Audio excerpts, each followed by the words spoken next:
the present time is El Cajon's Brock Glover, the superstar on the Yamaha team, who we saw ride into the third spot in the first moto. And second in points is Jeff Ward for Kawasaki, a young man who's never done anything for a living but ride motorcycles. The press used to call him the Flying Freckle, but he's finally, I think, shed that kind of ridiculous nickname. Sitting in the #1 spot, the crosstown rival from El Cajon, Ricky Johnson, who you saw make that fantastic charge to win on the final lap from Jeff Ward. So this group and a whole bunch more are set for the start of Moto 2 at Carlsbad. Everybody's staring at their own individual gate, and they are away. The final Moto 250 pros, some of the best riders in the world, and it is Ricky Johnson that's going to lead it to that first left-hand turn, and that's bad news for the rest of the pack, Brock. It sure is. Johnson took a while to get to the front on the last moto, but right now he's saying bye-bye. I'm going to get out here in front and stay there. Right behind him, though, is Scott Manning. And there's some riders who we didn't hear much from in the first moto that got a good start. Behind Manning is Scott Tyler, number 53. Mark Banks in 4th, 6X, and Brock Glover is in the 5th spot. It's he who now has to play catch-up. In the meantime, we've got Ward, George Holland, Billy Frank, and the rest of them kind of stuck back in the field, and they're going to have to work their way to the front. And that ain't easy with a whole bunch of good riders out here like this. Now, a guy with the abilities of Ricky Johnson on his home turf, oh, man, he's going to be tough to catch. Well, right now, he's moved out to a good long lead on Scott Manning, almost riding alone in the picture. Here comes Manning and the rest of the guys, but you can be sure that the one man in that kind of front group that has a chance to reel him in is Brock Glover. And we don't even see Jeff Ward up among the front runners. It was he who told you, Brock, that this track is getting slippery and much harder to ride as it dries out. Well, Steve, as we expected, Glover is beginning to make his move on Mark Banks. Mark Banks, the Englishman from Suffolk, England. He rides for Team Honda of England, but right now he's got his hands full with Glover. Wageman is down. Wageman tried to muscle his way past Brock Glover, and he lost that one. Wageman a little shaken up, but he appears to be okay. Going to sit down and take a big, deep breath and think about that one for a while. Oh, boy, that's like falling down in front of a freight train. The first thing he did, no matter how much he hurt, was to get out of the way of everybody else. It looks like he's going to be all right. But here comes Glover. No question about it. Glover is on the move now, challenging Mark Banks for the 3rd spot. Mark Banks comes over here like a lot of the Europeans to kind of do a refresher course because they don't get any better than the guys that ride here at Carlsbad. So right now, Glover pushes his way by. But I'll tell you what, Steve, Banks is giving him a good fight. Oh, you can bet he is. There's a lot of competition between especially the English and the American riders. And the quality of the American riders is so evident here. You've got the French national champion, the Japanese national champion, and they're not even factors. That's right. You talked to the French national champion earlier, and he admitted it. He said they're really good here. And you can see it right now as Brock Glover tries to break free of Banks and hopefully catch up on his rival, Ricky Johnson. Let's take another look at what caused Russ Wageman to go down. You can see here he got awful close to Glover. Glover was not about to give an inch, and Glover is just the stronger of the two. Wageman finally just goes right over the handlebars. That's about as hard as you can get off a motorcycle. Well, I think he just tried to run as hard as Glover was going through that corner, and you just don't do that unless you've got extraordinary talents. Not to take anything away from Wageman at this particular time. Here are a couple of Yamaha riders fighting it out for 2nd spot. Glover behind Scott Manning, and it's going to be Glover right there getting by. So he has moved into the 2nd spot. Scott Manning simply can't stay up with him. But can Brock Glover make up the tremendous difference between himself and the leader, Ricky Johnson? Scott Manning has now fallen back to 3rd. Billy Frank, a game young kid, at 4th. And Jeff Ward clear back in 5th. Right, that is Billy Frank and Jeff Ward fighting it out for the 4th spot. Remember now, Jeff Ward led the first moto for a long, long time. Had a kind of a bad start, though, in the second moto has been trying to work his way through the field. Jeff Ward, probably one of the quickest riders in the history of this sport, Steve. And that says a lot for Billy Frank to be able to hold him off as well as he is doing. Billy Frank has had a very fine outing today against the best competition that you could possibly muster. And look at this. He puts a few bike lengths on Jeff Ward. Remember, Ward said he went to a new front tire because the track was drying out, felt that you couldn't take the chances in the final moto that he did in the first one. And now he's pulling up on Billy Frank, waiting for an opportunity to pass. And here it may come. No! Ward could not get around him on the inside. Now going to try him on the outside and still couldn't get enough momentum even with the burn shot. Now it is Ward in front of Billy Frank, or is it? Oh, and they collide. They are both down and down hard. Some spectators get jostled around, but doesn't appear to be anybody down there. Billy Frank took the worst of this. He's in pain, Brock. He took a hard shot in his left leg. He's holding his left knee. Jeff Ward gets back on his bike and gets back underway, but not Billy Frank. He is down and he's hurting.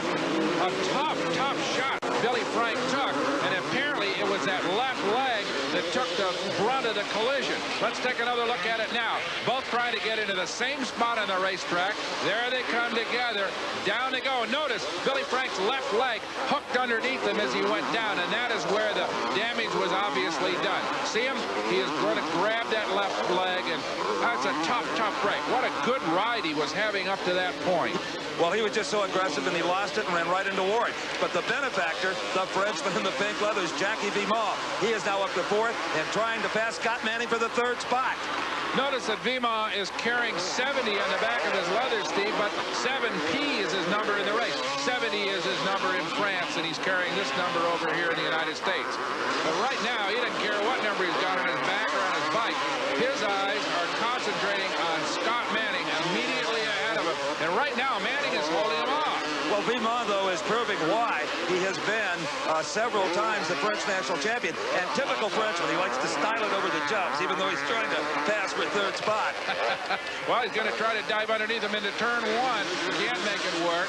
And now Manning takes that big, long jump, and he'll go up, hook a hard right, and come parallel right back to the other jump and make another one right here. There's a point on the racetrack where everybody's flying in opposite direction. Pit signals are out. The crews are crowding more and more out on the racetrack. They're like bullfighters out there with a pit board. That's right. The yellow flag is out in that turn, of course, for Billy Frank, who is still down there. But the Frenchman is a delight to watch. He's a photographer's dream. Especially with those pink leathers on. Now you can see George Holland, number 65 on the Suzuki in the yellow riding suit, closing up on Jackie Vimont. Notice how George kind of hunches down over the handlebars. He's got kind of that bulldog driving style. The other guys kind of stand up on the bars. George is kind of hunched down over him, and he's a small, compact man anyway. He has not been running quite as well as we expected him to run in this race. You know, I thought maybe he'd be right there with a leader. Well, he's usually very, very competitive on 125s, as we said before, but certainly not a bad performance today. Here comes Jackie Vimont moving up on Manning. No, don't get me wrong. Anybody can even stay right side up on one of these things is doing a great job, much less ride them the way these guys do. Oh, yeah, and you figure there's over 7,000 riders in the CMC and only a couple of hundred pros and a half a dozen capable of winning a race like this. This is the elite. Okay, there goes Vimont trying the inside on Scott Manning. Still can't make it work. Dirt tracking through that corner. Down over the big doubles drop jump. And Manning holds on. Holland right and back there, waiting for a little slip on the part of either Manning or Vimont. Holland tries the inside. Almost caught the rear wheel of Vimont. Vimont by him, Steve. Oh, boy, I'll tell you, this is a terrific three-way duel. Vimont, Manning, Holland, what a show. In the meantime, of course, way out front, Ricky Johnson and Brock Glover. But Vimont, Manning, and Holland can taste that third spot money right now, and they're riding as hard as they can to get it. Well, vive la France. This boy is really cooking. He is indeed. Pulled out now to a point where, look at this, Holland trying Manning on the inside off that jump. Can't make it stick, but here he comes again. Scott Manning now is being challenged very hard by George Holland.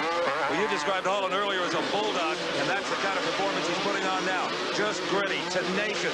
He knows in his own mind he's going to get Manning, and it's sometimes that mental outlook that'll get it done for you. Well, Manning certainly isn't given up by any means. Right now, though, they've got that big jump, and George Holland carried his bike a little bit farther, far enough really to take over the number 4 spot from Scott Manning. What a race! Rick Johnson continues to lead it here in dominating style at the Golden State Nationals. Right now, he's gathering up a slower rider, but I'll tell you what, a formidable man indeed. That is Atsushi Okabe, the current national champion of Japan. And I'll tell you what, Ricky just blew right by him. Oh, indeed he did. The Japanese, in fact, There's a pair of them over here hoping to run a number of races this year. A little stiffer competition might turn them into better riders. At least that's what the factories hope. Ricky Johnson, just a superbly turned out athlete. An excellent surfer, a snow skier, a water skier. He can do it all. For that matter, so can this man, Brock Glover. Number is 53. His jersey may say 903, but trust me, he's number 53. He has fallen from 3rd to 8th, and Jeff Hicks is right on him, and so is Michael Larson. They want to push him back even further if they can. And they've only got about a lap and a half to do that, to get that job done. And Jeff Hicks, who has been steadily moving up, is now trying to overtake a rider who has steadily been moving back. So that could work out very well for him. In fact, here comes Hicks, number 21, on the Suzuki, tries him on the outside. No, it is not going to work. That is Scott Tyler. It may say 903 on the jersey, but he's really 53. Now it works. Jeff Hicks, number 21, has taken over the 8th spot, and that moves Tyler back to 9th, and Mikkel Larson, number 54, in that 10th position still. Well, Ricky Johnson may be a runaway leader, but we certainly have not had any problem finding a good race going on here. And Hicks suddenly gets off the course. He has stalled the motor, gets it restarted. So Jeff Hicks really bobbled badly there. That puts Scott Tyler, number 53, back into 8th and moves McCullough Larson up to 9th. Well, that was really a tough break for Hicks. He had pretty well covered it, but look at this. There is your man heading toward victory, or at least a presumed victory. Ricky Johnson riding just as hard on this, what probably is its last lap. Yes, it is the last lap, as he was really out of the starting gate, Steve. I think you're right, Brock. Until this lap, it looked like on that turn that Johnson just wasn't using that throttle grip as hard. And who could blame him? I'm sure the people he works for, the people from Honda, are saying, just win the race. You can win it by 10 feet or 100 yards. Just win it.